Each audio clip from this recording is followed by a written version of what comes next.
met tonight in executive session. We're now ready to go forward with the public portion of our meeting. In light of all that we have on our agenda tonight, we've decided to flip the superintendent's report with the president's report because we have distinguished guests here and important things to do. So it's all yours. Thank you. I'm just going to start off by giving a quick update on construction.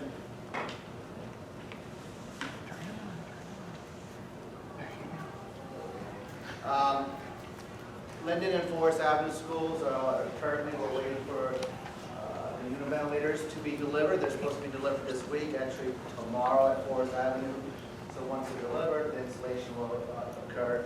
All three HVAC buildings, Linden, Forest, Ridgewood, have heat available now, but the univentilators will produce the heat that will go through the system and blow out to the classroom as opposed to the radiated heat running through the convector components they are in the classroom in the hallways.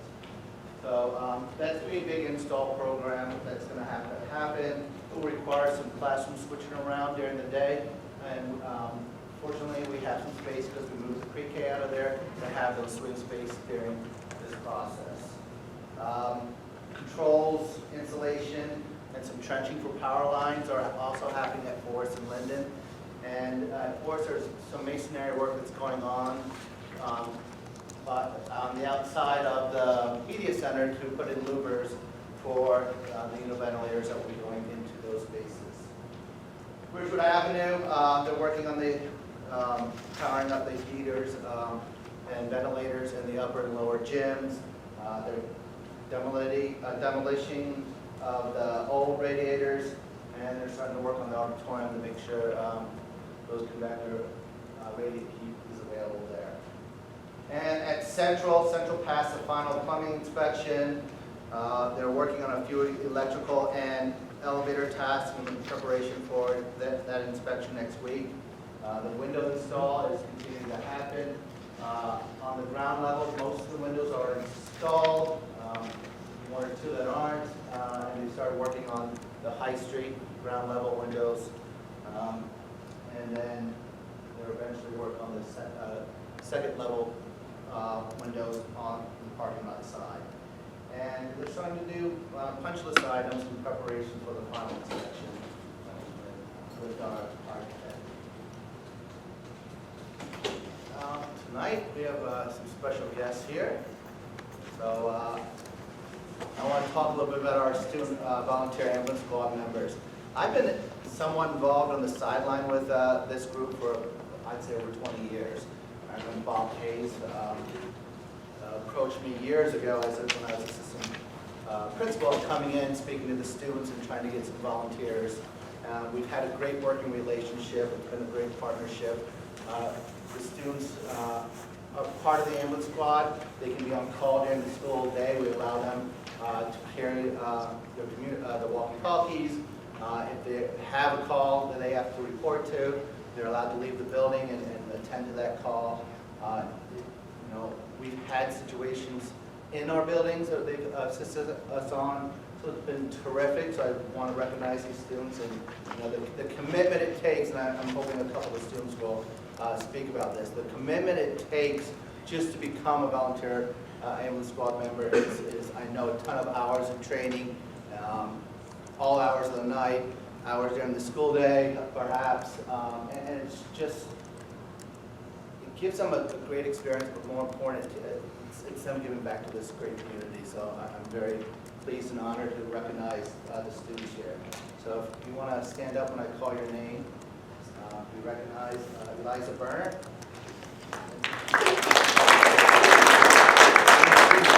Ellie Boucher.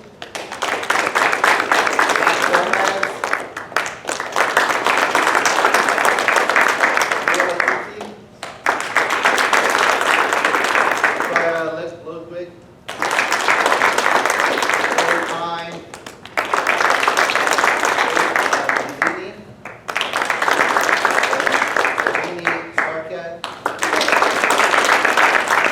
I believe Matt and Haley are going to say a couple words, just to talk a little bit about your experience.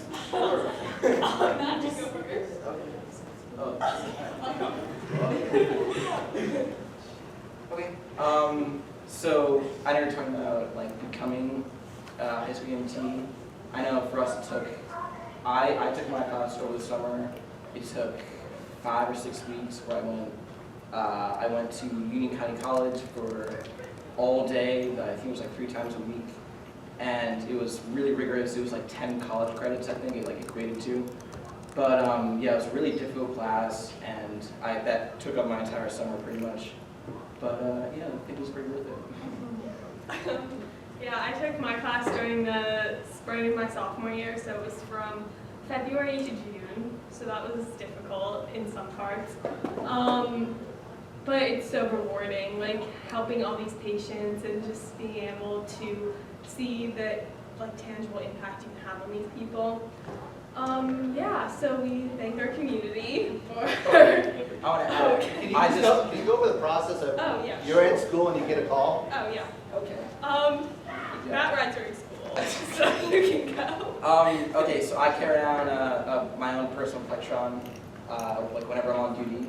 And then if I ever get a call, I'll leave all my stuff there and then just run out. The teachers already know. I'll just sprint and then sprint all the way to the squad. And then I'll regroup with the rest of my crew and we'll go on a call. And we can also ride during nights. So like I ride overnight. So we just respond from home and come to the squad and then go home. Yeah. I ride Sunday nights. Sometimes you get no calls, sometimes you get 3 and you get 4 hours of sleep. But it's okay. What has surprised you most about being on the ambulance? I think that, I don't know, I just became really good friends with not only like everyone, like all the high schoolers here, but with some adults and like, I don't know, people who I wouldn't expect to become really close with. Between riding with them and just going to different like squad events with them, it become like one sort of a big family. I don't know, it's been great. I became like much more confident. You talk to these patients on their worst days. You have to try to cheer them up and get all their information, and you're talking to like either adults or like a 4-year-old. You have to amend your conversation to fit that. So just being able to have those conversation skills too is really helpful. How old do you have to be? 16. At 16, you can join the squad and take the class at 16 also. Are either of you going into health careers or thinking of going to Yeah, let's hope. I just thought that it's just really beneficial still to have for all these things, because I know I've been experienced, I know other people have been experiences where we've like witnessed someone have a medical emergency, and I don't know, just being there and being able to like know what to do and know how to care for them has really been helpful for, I don't know, it's just really, I know God forbid, but like it's just really, I don't know, just like just in case, like last measure, it's just really great to know what to do and have someone there who's able to. Yeah, that's a nice thing. Like you don't have to want to go into medicine to do this. Like on our squad, there are like lawyers and like yoga instructors, a bunch of other people. So yeah, we all have this like one common interest. So that's cool. board members? Other questions or comments? Say thank you to all of you. I think the staff Yes, report, indeed. we really do. The Glen Ridge Ambulance Squad is my brother's own squad, so I'm coming from a place of being related. But I remember having an experience with my daughter when she was 1 year old, and thank goodness the squad was there and saved us from a pretty serious emergency. And I think there are probably countless people in our town who have had one terrible experience where you really managed to pull through, and your value is very real. And it's just an incredible thing that we can have students in our high school learn from some very, very experienced squad members. And I hope wish you all the best of luck. Thank you. Thank you very much. Absolutely. Thank Thank you. you all.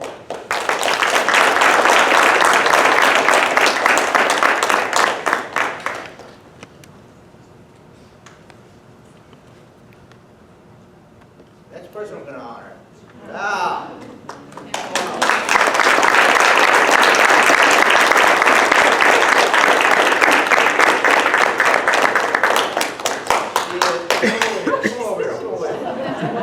She is probably the most loved person in Glen Ridge.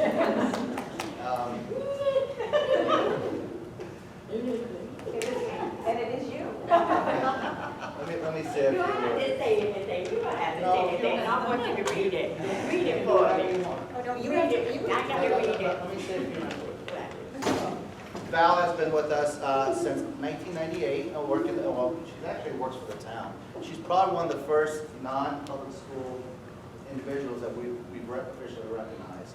And that's because she has such a commitment to our students. The love she shows, the dedication, the enthusiasm. I hope you realize how important you've been in the lives of so many young students. And last Friday, Ridgewood Avenue had a nice little Yes, clap out. yes. But it wasn't just the Ridgewood Avenue. So we had graduates who I hadn't seen in 10 years come to see you. Parents who I haven't seen in years. And that just shows the impact that one individual can have on an entire community. I don't understand it. You know, since I've become superintendent, I am fortunate that it's close enough. I walk over to the high school a lot. And I truly enjoy every day. I get to see Val and have our little conversations. And I say, come on, Mr. T. I'm going to miss seeing her so much. It won't be the same, but we want to recognize you for everything. We you've didn't done for have us. to. Oh, we have. It is in my You heart. know, you are the great light in our town. Listen. The great light in our town. Listen, let me say something. Sure. Let me read this. Yeah. Give me a minute. I don't know why I'm nervous, because I'm never nervous every day. My goodness, you stand in front of the worst intersection in town. Yeah, and I'm not nervous. But why am I nervous today? Listen. Well, it said the Board of Education, but it's to everybody. Thank you for appreciating my duties at my post.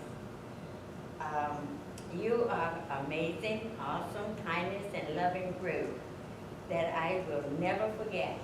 I didn't really know that I did anything. My duties was not a job.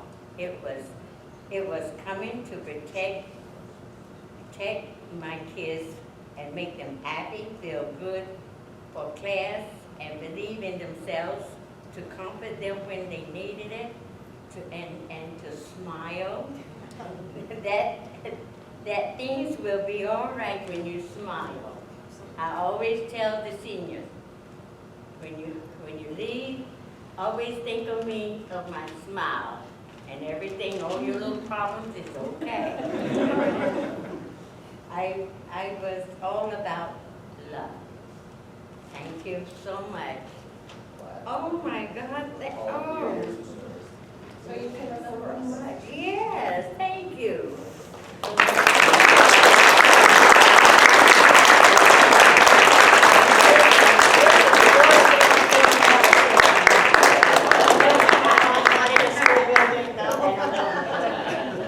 Missy Boo Boo. Remember that every morning. Missy Boo Boo. Right, thank you. I just Thank you, want to thank you. say, one thing. She is my neighbor. She's been my neighbor for years. Everybody is a Missy and a Boo Boo in some type of way. But I'm grateful that you guys have or were able to see, how she is as a person and the love and care that she gives. And as my neighbor, I see all my years. She's still my adopted grandmother, so adopted grandchild. But she is going to miss you guys dearly as much as you guys are going to miss her. Trust me. She loves her job. And it wasn't a job to her. It was something that she enjoyed and liked. So, 27. So, whatever you guys do in your career, I hope it's something that you love to do. And I want you guys to know that. And thank you for honoring her. And, she's a celebrity. She's a celebrity.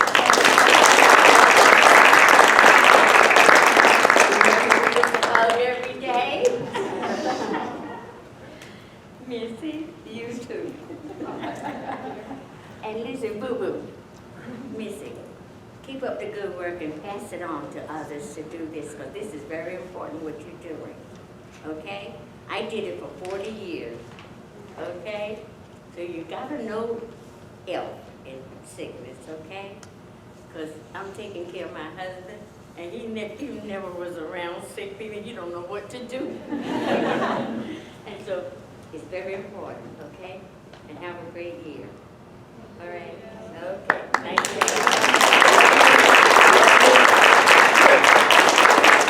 Yes. Thank you. I see you every day. Yes. I'm going to miss everybody, but you gave me a good life. Yeah. Thank you. Listen, I got We have two reports I'm going to present tonight. One is the school self-assessment. One is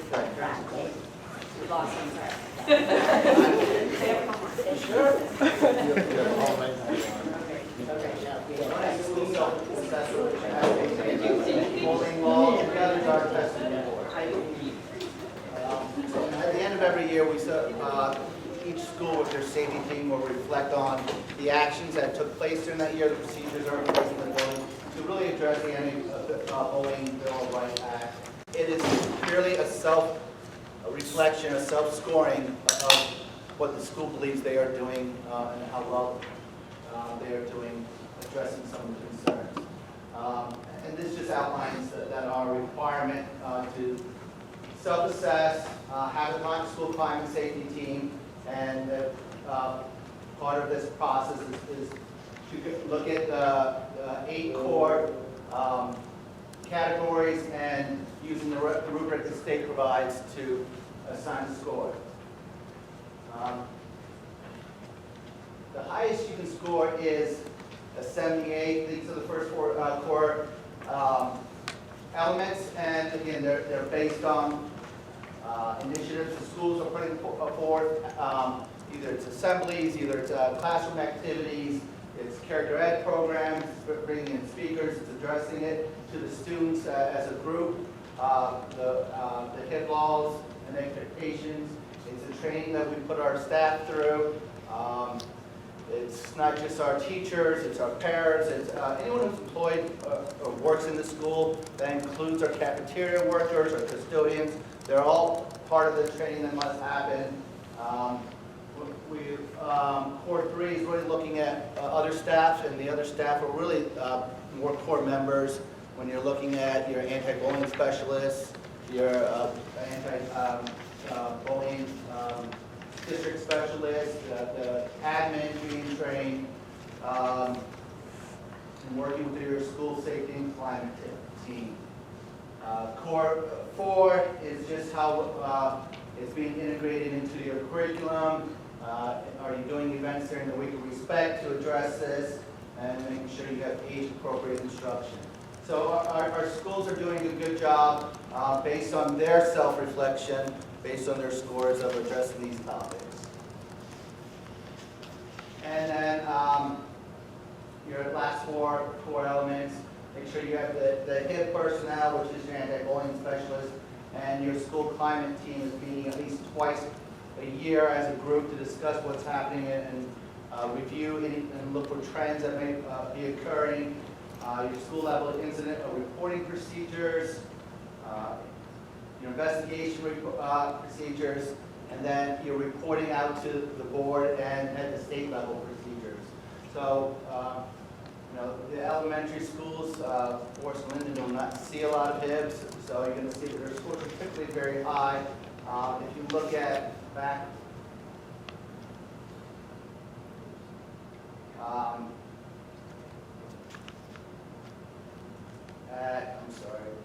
core 3, it's a little bit different. When you're looking at the training at the Ridgewood Avenue in the high school, we do a lot more training in those buildings because that's typically where we're seeing the majority of our HIB investigations being done.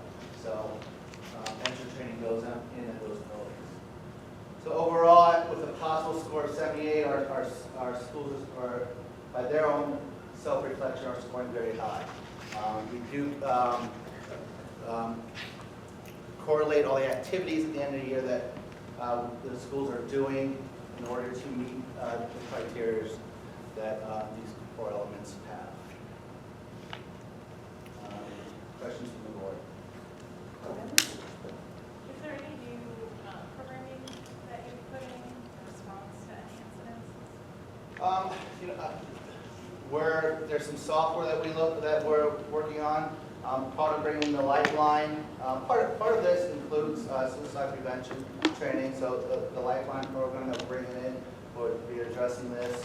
I'm working with Dr. Donovan to look at some social, emotional, and learning programs. We're going to start looking at that. Actually, I'm attending a workshop on Monday on the topic. And we're looking at bringing ESS. We've done some additional training already this year, district-wide training with ESS to, how we're approaching students and creating a more positive environment. These are proactive. Really, this is about being proactive and not being so much reactive. They want to make sure you have procedures and policies in place, but more importantly, they want to make sure that you're trying to promote positive behaviors in the schools. Questions from the board?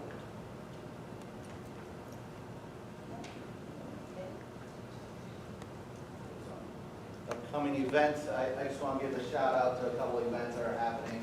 We do have Red Ribbon Week this week. Halloween, it's a lot of parades going around in the schools. On Monday, when he would kill me if I didn't mention this, November 4th, Monday night at Ridgewood Avenue, we do have a new elementary science program called Mystery Science.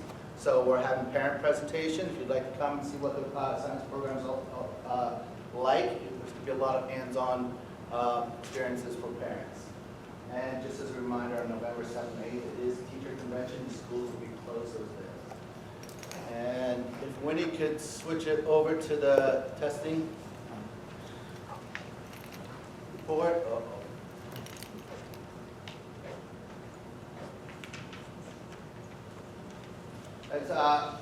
We're switching over the presentation. My testing report really looks at 4 tests that the district, standardized tests that the district takes, or our students are taking. The New Jersey Student Learning Assessment, which is new as of last year. It is very similar to PARCC, but it's really a modified version of PARCC. They've shortened the PARCC. They've made it based on New Jersey's learning standards, which are very in line with the core curriculum. It is the advanced placement results.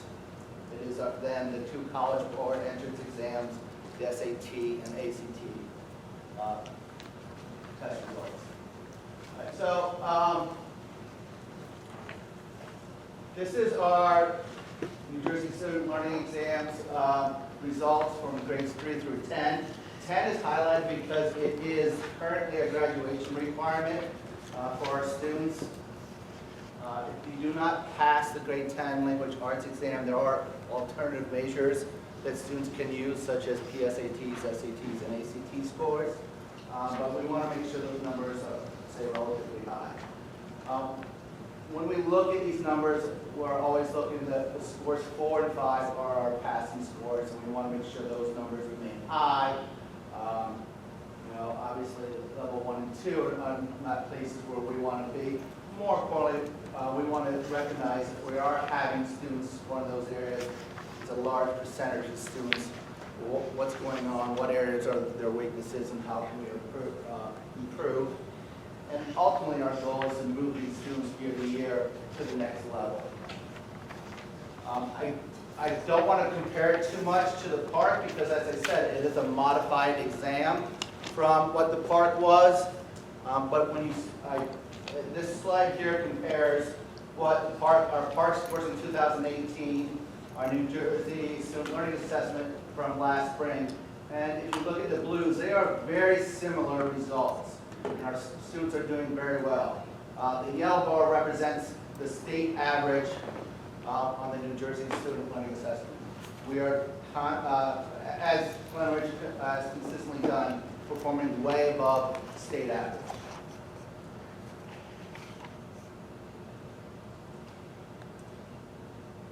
In mathematics, you can see similar results. We have a high percentage of students in our level 4 and 5, lower percentage of students in levels 1 and 2. It takes a little jump in 8th grade. Just a reminder, in 8th grade, we have a large portion of our student population taking Algebra 1. So those students are not taking the Math 8.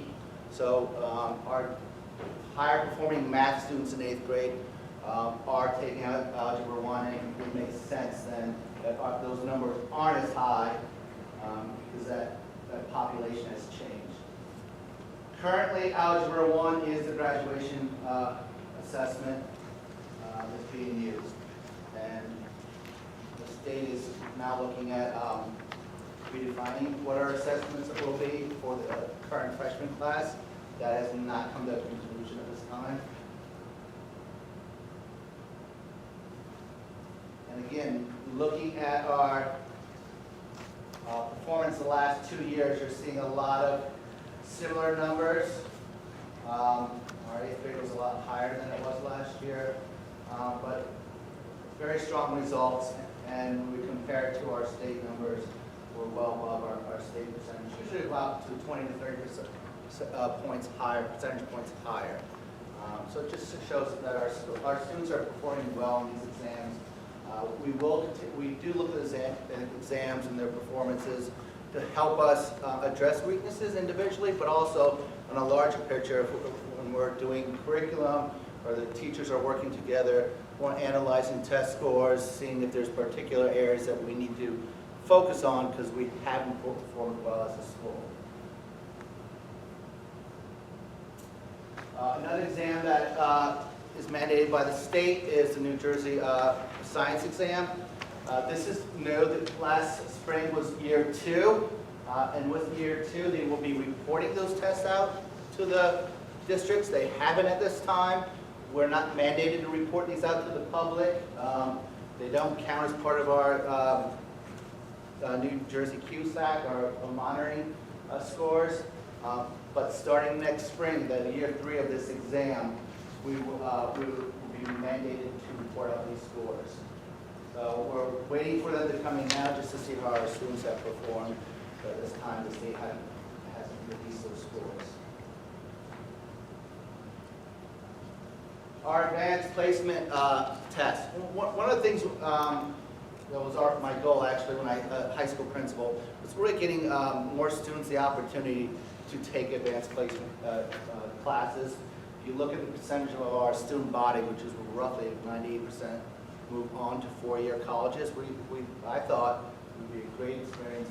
Those students going on to 4-year colleges would at least have one AP exam under their belt to get a feel of what a college course would be like and the demands of it. So if you look at their last several years, the number of students taking AP has consistently increased. If you look at our number of AP exams, it's increased even at a greater rate. So we do have a lot of students, excuse me? Yeah. Mm-hmm. So yeah, we'll have 10th, 11th, and 12th graders take AP exam. We have a lot of students taking multiple AP exams. Last year was a very strong class, and you're going to see this in our college placement exams scores, but our percentage of students going 3 or higher increased. And that was kind of the fear we had. We expected to see a dip. If we're going to give kids, more students the opportunity to take AP exams, it may not be our typical strong AP students taking those exams, which was fine. I was willing to have that be a trade-off, more or less, just to expose more students. But last year we saw an uptick on students performing well in the AP exam. And then you can see how many exams have been taken over the last several years. We will be, in 2020, over 600 exams for Glen Ridge. We have a number of students who, again, performed well, taking multiple AP exams. They're recognized by the college boards. We have a number of students being recognized for their performance on AP exams. And that brings us to our SAT scores. So in English and math, coincidental enough, they both the same score. Average score in Glen Ridge was 616. Both scores are an increase from the previous couple of years, And again, the common factor we're going to always say is Glen Ridge outperforms the average in New Jersey and in the United States.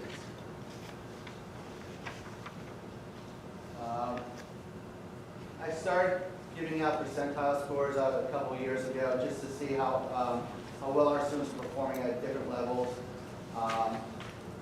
Students scoring over 1,000 last year, 92% of our students who took SATs scored over 1,000, 65% scored over 1,200, and 21% scored over 1,400. This is just a list of colleges and the range of SAT scores they have between their 25th and 75th percentile, just so you get an average. I threw in several New Jersey schools. I threw in schools that I know are kind of popular for our students to apply: Boston College, Georgetown, Lehigh, Penn State. We do see a lot of our students apply to those schools. So you get an average of, our average SAT Glen Ridge was 1232, so you can see where we're at with those different colleges for our average student.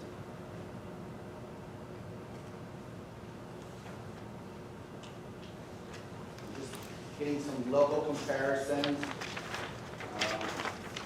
Caldwell, Chatham, Livingston, Milburn, Verona, and West Essex. We do very well.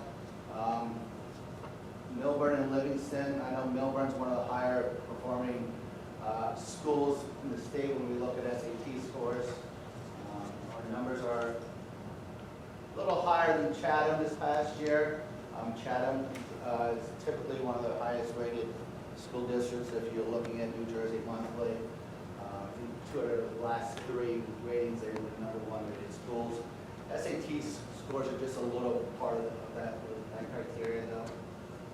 But you can see our students do perform well when we're looking at similar districts in our area. Our students are showing well. ACT, you can see a very similar results when we start looking at our students. Across the board, we have high numbers, much higher than the state average. Our composite score of 27, which is the highest it's been in the last 5 years.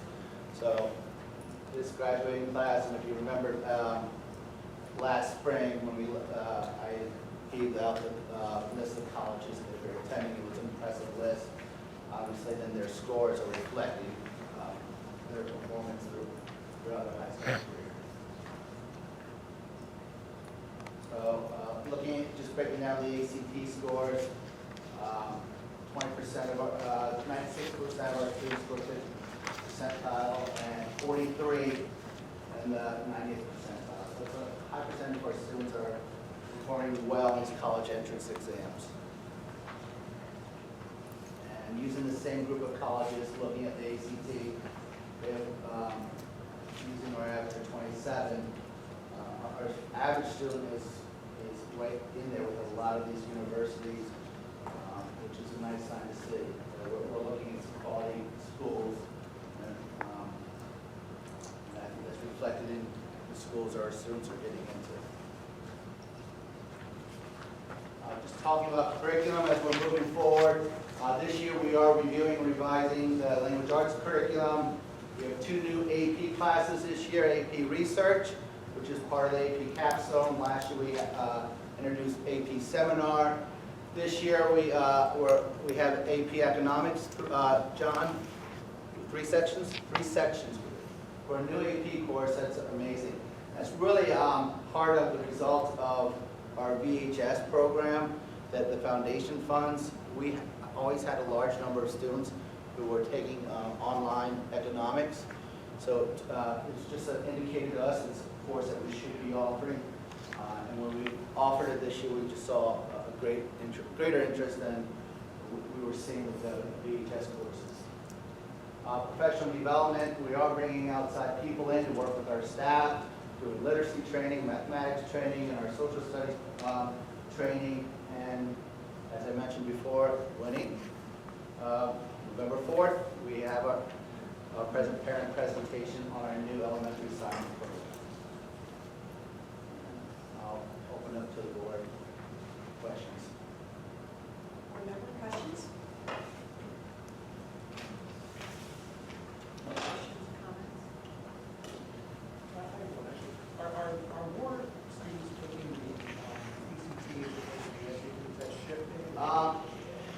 It was for a while, if you look at our numbers, last year we had 117 students take the SATs, that's out of 141.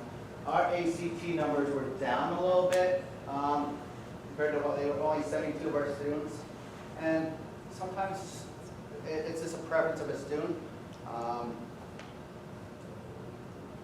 Sometimes they'll take both, sometimes they do well maybe on the PSATs, which we offer in school, 10th and 11th grade, and that's a test they chose to take.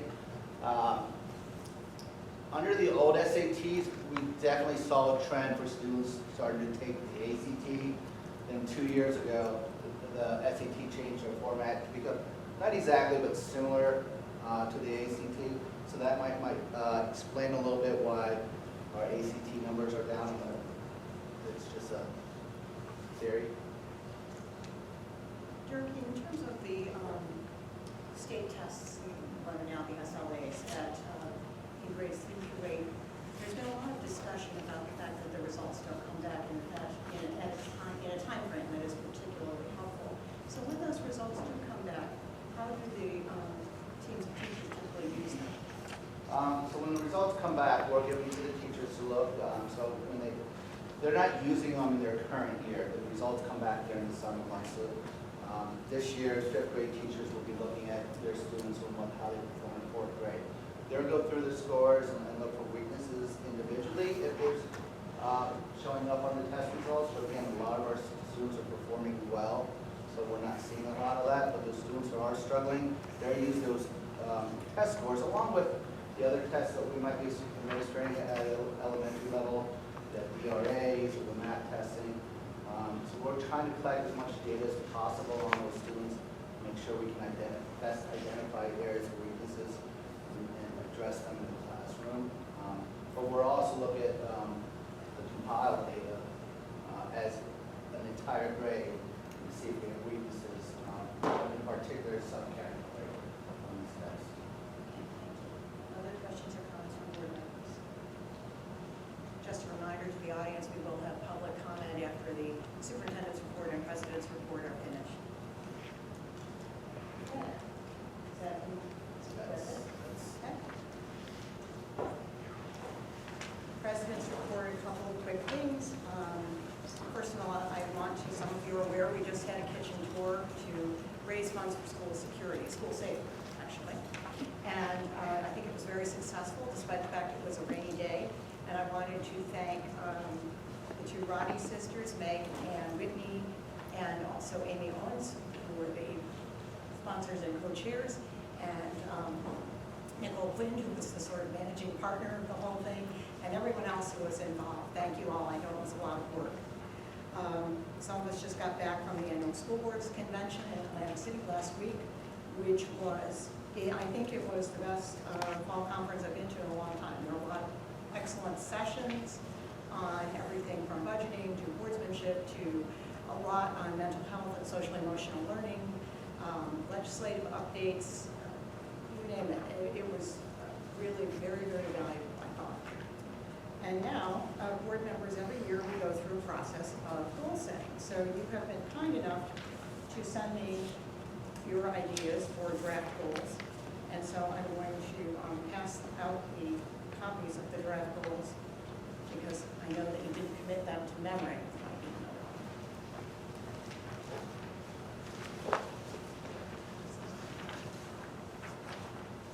So generally, when we do goals, we go sort of by the same areas in which, oh, sorry.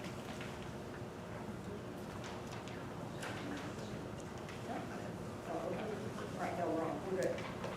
All right, so let's go, we go by areas, the areas where we have standing committees. So the first one is finance. Complete the renovation of the district's 5 schools and oversee the orderly transition of students to central school. This was suggested by the finance committee. Does anybody have any questions or comments on that one? Bearing in mind that board goals need to be sort of big overarching goals. There can be ideas and action items that go with those goals, but they need to be big and overarching. How does everyone feel about this goal?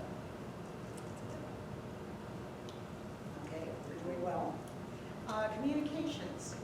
Continue to improve the positive information exchange between the board and its constituents using the board's websites and other existing developing media. And under that, similar suggestions. Improve communications with the public, provide regular updates on district policies and initiatives, update website information in a timely manner, and support initiatives for reaching members of the community not directly involved with the schools. And also have more efficient, productive, and informative board of ed meetings. Strive to include more student presentations at each meeting. I think we saw a good student presentation tonight. So we need to sort of collapse all of these ideas into one goal. I think probably the one at the top, continue to improve the positive information exchange between the board and constituents using the website and other existing and developing media. Any thoughts on that? And we can, some of the points underneath we can use as action items in the communications committee.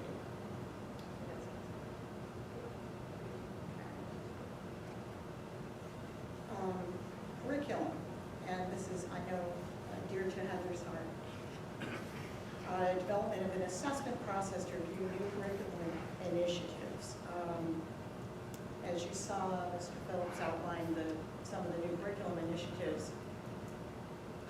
Any thoughts on this? Thoughts of it? And what's your thought? Anyone? So you think that's a good curriculum related goal? Negotiations. Successful conclusion of negotiations with the GREA and the Administrators Association. We're currently in negotiation with the GREA, and this year, coming up 2020, is our year for negotiating a new 3-year contract with the administrators. Thoughts on that?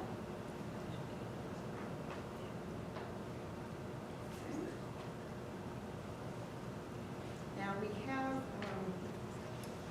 some ideas on social emotional learning and mental health, also school safety. Arguably, there are no safe schools without social emotional health and mental health. Do we want to, we have 4 goals already. That's a lot of goals for 1 year. Do we want to somehow collapse these ideas under social emotional learning, mental health, and school safety into one?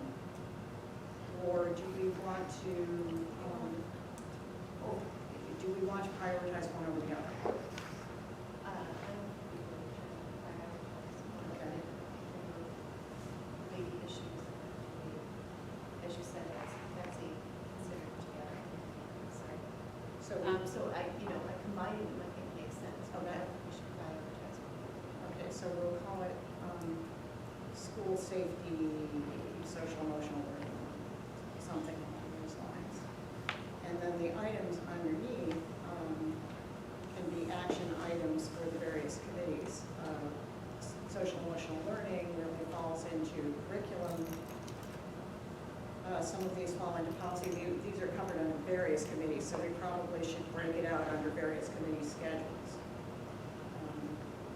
I think that there are a lot of professional development opportunities. I've seen just how many down at the convention on student physical, social, and emotional well-being. And in fact, Senator Teresa Louise is having a press opportunity / public roundtable on that, but will include some superintendents coming up in 2 weeks. So I will, if it's okay with you, put together the social emotional learning and school safety into a suggested overarching goal, send it out to you, and then we can use the bullet points here as action items. Right, and while it's not perhaps neat, conceivably, schools can Yeah, that's what I was thinking. Yeah, finance finance. as well. Okay, so we'll put that perhaps under finance. Okay, personnel and policy. This is an extension of last year's goal. Continue to support the superintendent's efforts to recruit new staff members who reflect the diversity of our community. Let's see, 1, 2, 3, 5. This would be a 6th goal, but it is a sort of an evergreen goal. So what do you think about that?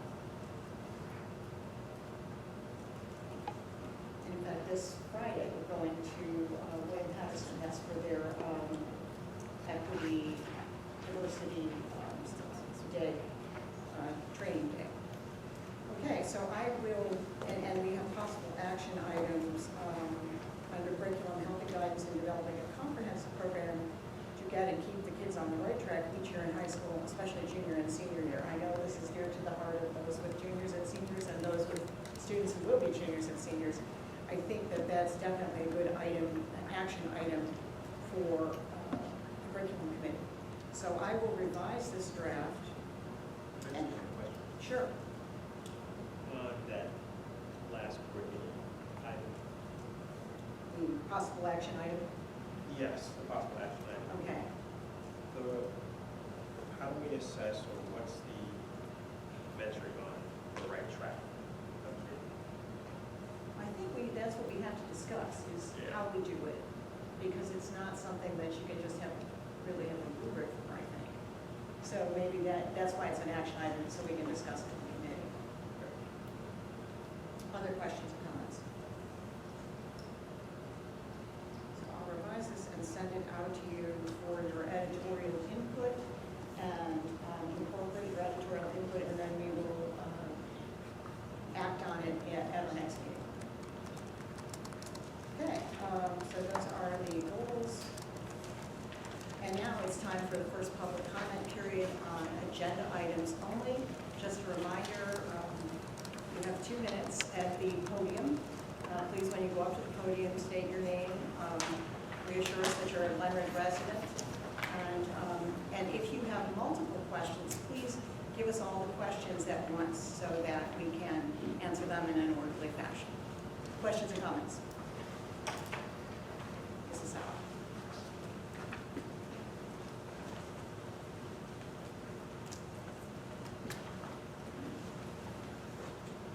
Okay, I have 5 quick questions to you all at Sure. once. First, when is your next semi-annual HIV report out to the Board of Education, Mr. Phillips?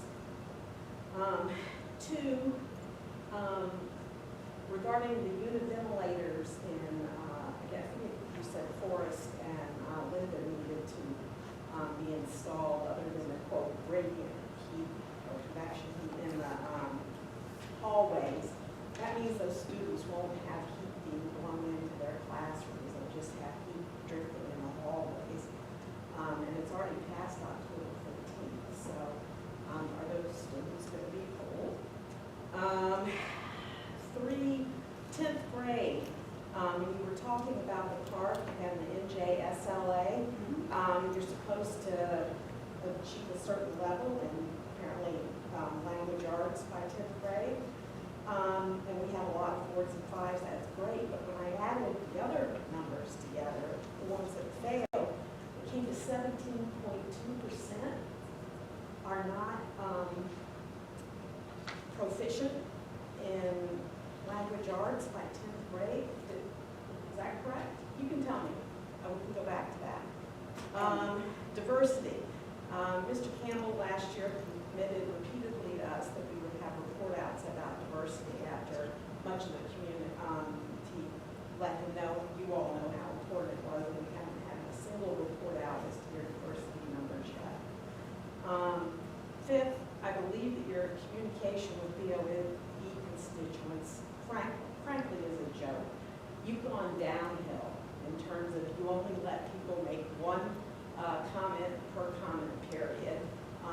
Your gavel is slammed down only on residents, not when you have misbehaving BOE members. I really think you need to figure out how you're going to have better communication, because most districts let people go through the line more than once. Thank you. Okay, let's take those in order. When is the next HIV report? I'm going to have in November. November. So, November, this November. Okay, the question about the events at Forest and Linden and the idea that there is heat in the hospital, not in the classroom. There's convectors in all the classrooms also, so those classrooms are getting radiated. Okay, the 10th grade achievement levels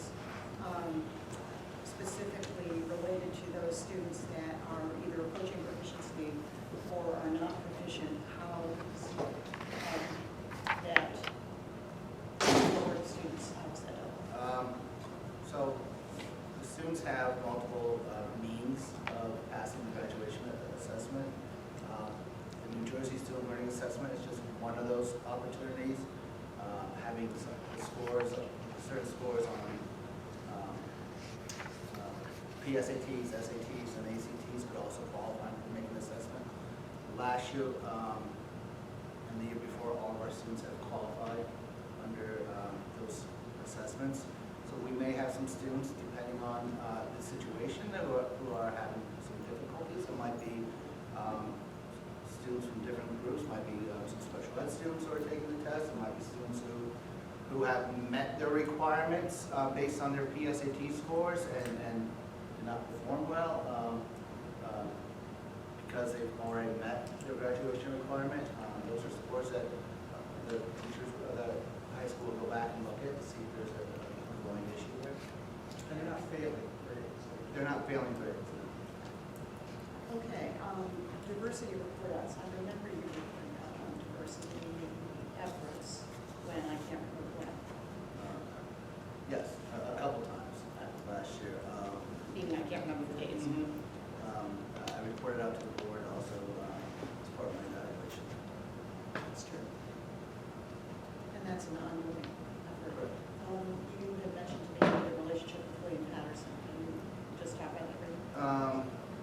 So last year I started taking part with Patterson's community outreach, where they have representatives from different districts come together and have meetings twice a year. This year I actually I'm considering they have a pilot program, a partnership program, much like we are currently involved with Montclair State. I spoke to a representative today. We've been phone tagged for the last couple of weeks. So she sent me the detailed information. I'm going to review it and see if it's a program that's beneficial to both groups. And communications, one can always do better. Any group can always do better. But we think of the universe of our communications, which includes our website, our email blast that all of you love to receive at 2 p.m. We have the communications committee, which always strives to think of new ways to communicate. Okay, so we've got our draft goal revision. I'm sorry. Oh, are there other public comments? Yes, I'm sorry. Mr. Trot.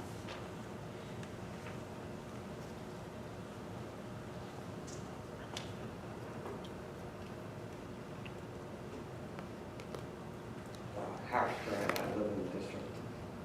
Are we allowed to ask questions in regards to your goals that you were just mentioning? Sure. So- If you have multiple ones, so ask them all first, and then we'll answer them. I'm going to try and keep it to that. I would just question about the finance goals as being about central school, as that's a bonded project, and it's at the tail end of the project, and I think a better use maybe of some goals might be some special education funding, some testing that we're lacking, some type of special education teachers that we can't keep with certain designations because they're too expensive, and a variety of other type of learning issues that might be of more consequence than the building at this particular point, because I think you're at the tail end of the building, is that correct? Yes. So that goal's been accomplished, or in the process, but I understand that we're under great strain with special education costs, and it's preventing us from giving the best services to some of the special education kids because we don't have the money, or we can't retain talent, or maybe we can bring in some programs and teach some teachers and make it part of their contract. They have to stay with us for a certain number of years, or they have to pay us back for the programs that we go, send them out to. I mean, these are some viable type of issues that we really need to discuss. It's noted that those costs are really, an issue, but educating our kids is also an issue. Thank you. Thank you. Other questions or comments? Yes.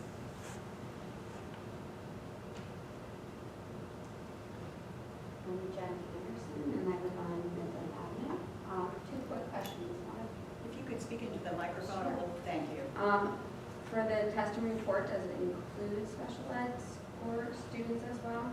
And then, do we have any children who have opted out of testing in JSLA? The test results are the entire student bodies, which includes special ed students.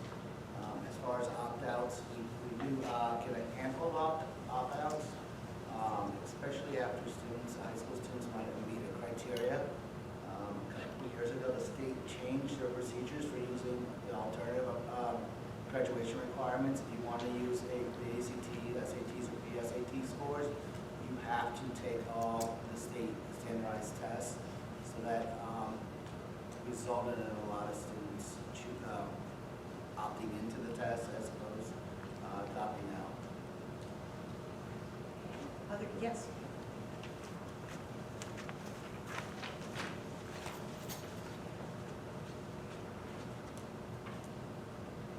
Hi, Sarah Scott, I live in the ranch. My question's actually not for me, so Mr. Phillips may have discussed it already, and I missed it because I kind of blanked out on Central. A friend of mine who couldn't make it tonight, she asked questions a couple of weeks ago about what the status of Central was, and so she just texted me 2 questions if I could ask them. Okay. There are parents from Central who are eager for updates on construction. The last email was October 8th, saying installation for ground level windows will start in the after hours. So what are workers doing at the school during school hours? And second question, the playground was finished at the beginning of October, but what has happened with the security barrier and landscaping plan? Okay, thank you. First, the working hours.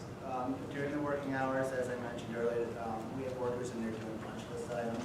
They're still working off on the high street level and the third level of the school, doing some minor electrical work, working on the elevator, and doing the security locks on those doors upstairs. Just a lot of finishing touches. To be honest, currently during the day they're pulling up some tiles that where the floor wasn't smooth, there's bumps underneath it, and they're just smoothing out the floor, putting down new tile. So it's a lot of little projects that are happening during the day, except for the window projects, which are a much bigger job. As far as the playground, we have ordered the security planners that will be in place by the end of this November. They're special orders, they take a while to get done. And the landscaping is, they're supposed to be planting some trees in front of the playground, and that's just part of the contractor. We're waiting to get that done to the contractor. Okay. Any other questions or comments? All right. This is not the first meeting of the month, so we don't have committee liaison reports. Does anyone have anything that is time sensitive?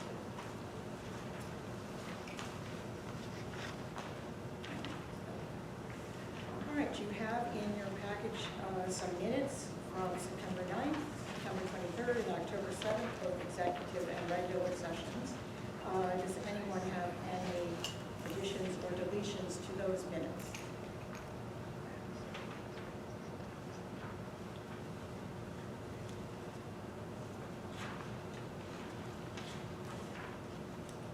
No?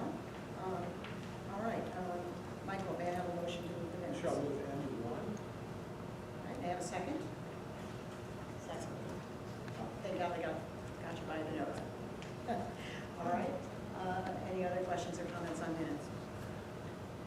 Barbara, when you're ready. Mr. Bonnet? Aye. Mr. Lulu? I, as to the 2 September meetings, and abstain as to the October meeting representatives. Okay, great. Can you just repeat that? Sure. I was aye to the September meetings and Yeah. abstain to the October meetings. Thank you. Ms. Lang? Aye. Mr. Romano? Ms. St. Aubern? Aye. Dr. Yaros Ramos? I'm abstaining from September 23rd, and I to the other 2. Ms. Ginsburg? Aye. And now we have administrative items. The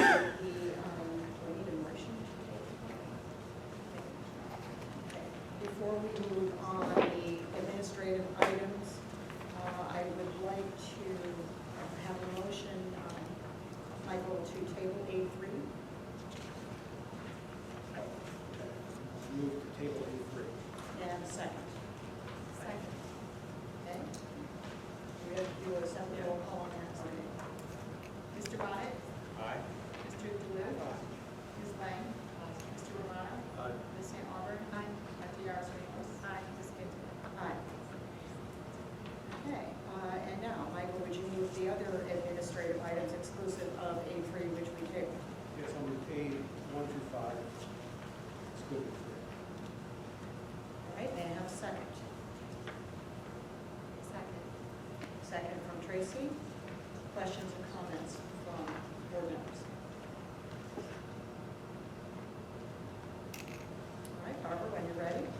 Mr. Bonnet? Aye. Mr. DeLuca? Aye. Ms. Lang? Mr. Romano? Aye. Ms. St. Aubert? Aye. Dr. Yaros Ramos? Aye. Ms. Gibson? Aye. All right, personnel. Tracy, would you move the personnel items? Yes, I move P1 through P13, and then there are two items on the addendum for that fall under P1 and P7. So personnel items including the revised P1 and revised P7. May I have a second? Second from Ally. In keeping with our rules, personnel items are discussed in executive session. Barbara, when you're ready. Mr. Bonnet? Aye. Mr. DeLuca? Aye. Ms. Lang? Mr. Romano? Ms. St. Aubert? Dr. Yaros Ramos? Ms. Gibson? Aye. Okay, yes, there are certainly a lot of personnel items. All right, curriculum. Michael, would you move curriculum items? Yes, I'll move C1. May I have a second? Second from Heather. Any questions or comments on the curriculum items, which are field trips? Any questions or comments? Okay, Barbara, when you're ready. Mr. Bonnet? Aye. Mr. DeLuca? Aye. Ms. Lang? Mr. Romano? Aye. Ms. St. Aubert? Dr. Yaros Ramos? Ms. Gibson? Aye.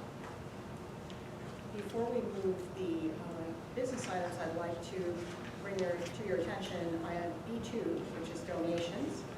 We have some generous donations this week. The Linden Avenue Home and School Association has donated a microwave oven valued at $94. The Ridgewood Avenue Home and School Association has donated a smart TV valued at over $1,100. The Municipal Alliance Commission, MAC, has donated the program fees and transportation costs associated with the Heroes and Cool Kids program, which is over $6,300. The Confucius Institute at Rutgers University has given us a grant of $10,000. I presume that's for program, the Chinese program. Okay, and DonorsChoose.org has donated a digital piano with supports, bag, cables, and sheet music and stand, an $807 value. Thank you to those generous donors. And now, Paul, would you move the business items? I'd like to move items B1. You may I have a second. Second. Okay, any discussion or comment on the business items? And we continue to just be grateful to everybody who raises so much money to support all of these programs. Barbara, will you call the roll? Mr. Bonnet? Aye. Mr. DeLuca? Aye. Ms. Lang?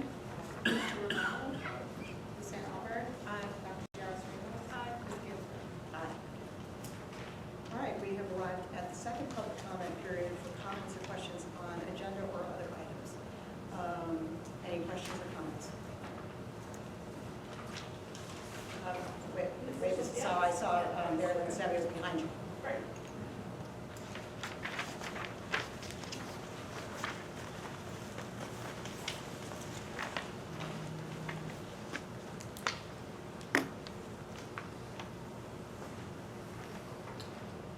Hello, I'm Marilyn Savio, and this is Alice Roberts, and we're the co-presidents of the Glenridge Education Association, and we find it necessary at this point in time to publicly address the current impasse in our negotiation process with the Board of Education.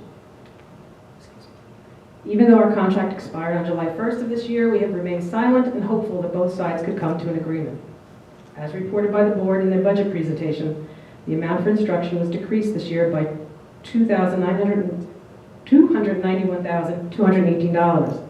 Last year, 48% of teachers in this district, 69% of high school teachers had an extra teaching assignment, the payment for which has remained frozen for over a decade and which is far below what other districts pay for 6th period stipends. Many of our members have been taking home less money each year because the increase in our insurance premium sharing outpaces our salary increases. We can assure you that all of this affects the morale of the faculty and staff. This negotiations process started in November 2018 and included our lead negotiators meeting with the board multiple times over the summer. In late August of this year, we believed we were close to a deal that would help improve many issues, an achievement we hope to share with the Board of Education.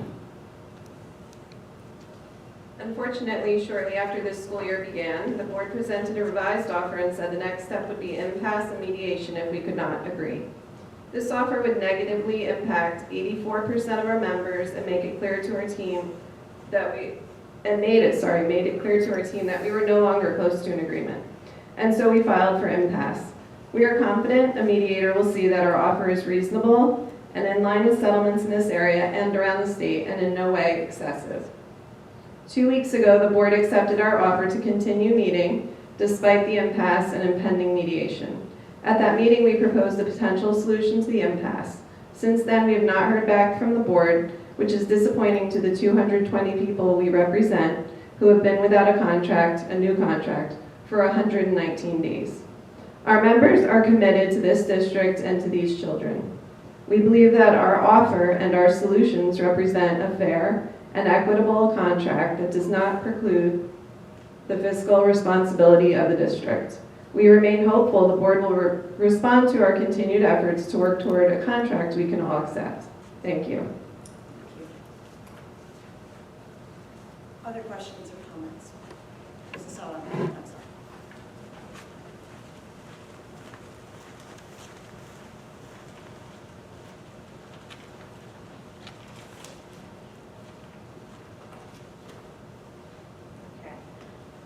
First, on the 10th grade issue, and the 17.2% of kids who don't pass in 10th grade that they might pass or eventually will pass on PSATs and SATs.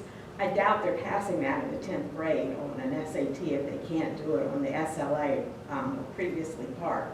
So I still want to say that 17.2% who are not proficient, almost 1/5 of Glen Ridge students are not proficient in language arts by 10th grade is very concerning. Also, regarding diversity, every time we talk about this, you all start talking about what colleges you're recruiting at, sort of vague generalities. What we've asked for in the past is actual numbers. What percent minorities did you have? What percent minorities have you hired? You haven't done that in at least a year, plus or minus, because our student population is 20% minority, and we believe that the teacher population and staff should reflect that. Also, Mrs. Ginsburg, several meetings ago, I asked you if you would consider letting people comment more than once, again, in line, after everybody else had their chance. You said you would reconsider and get back to me. I've heard nothing. What is your response? Is that the last question? Nope. Oh, keep going. Well, I just saw. I will respond after all your questions. Oh, good. The other thing is, this point I've made before is, I don't agree with how you all manage money. In particular, the referendum, the goals could have been achieved more cost effectively by adding a few school classrooms onto each building, doing the desperately needed repairs, and not having such a large referendum, which in turn would make an increase in school taxes more palatable for the most important resources we have, the teachers. And I think that you really overextended yourself, and we're now starting to see the results, unfortunately. Thank you.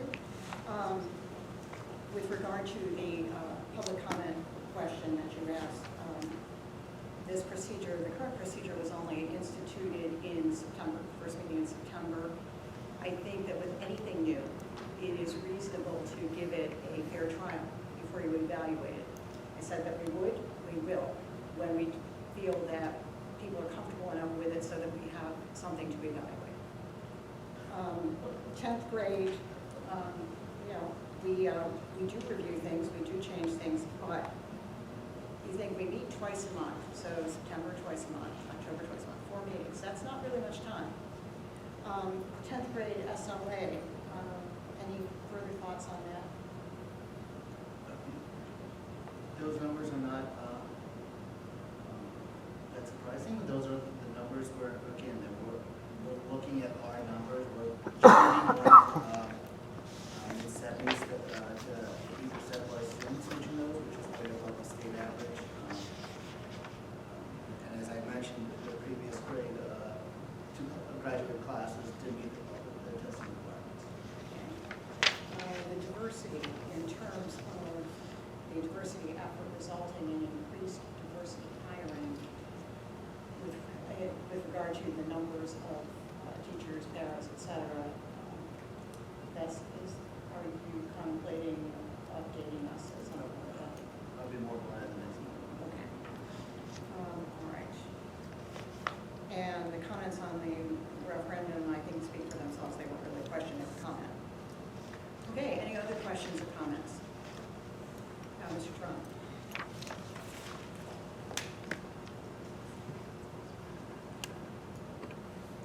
I just want to comment about some waste of money in the district in the form of lawsuits and settlements that we never talk about. I can't get a number of how much money we're spending out in settlements on special education. And I have suggested privately, and I would put it publicly, that if we took the amount of money that we're using to fight the good residents of this town that put a lot of effort and energy to live in this town and give back to the community, and you took that money and instead of fighting us, you put some programs in for dyslexia, we might have a cutting-edge dyslexia program right now that we could equally be up and be proud of. But there is such bad faith with board counsel, with a lot of people, that it pushes towards a lot of lawsuits that are unnecessary that we could work out. And if you lose on the educational side of the lawsuit, compensatory damages and stuff like that, we all are paying for both sides of legal fees. And we're really strapped for money right now, so I don't understand why we're spending so much money. It's not a model that's going to work over time to just keep suing residents over services. Because as you have a bigger school, you included a new school now, you have more students come in, there might be more special education students coming in, and we should really focus on getting them the services instead of forcing parents to sue and then having these settlements that you won't talk about. Thank you. Thank you. Other questions or comments? Seeing none, we'll have a motion to adjourn. Moved by Michael, and a second. Second by Paul. Thank you all.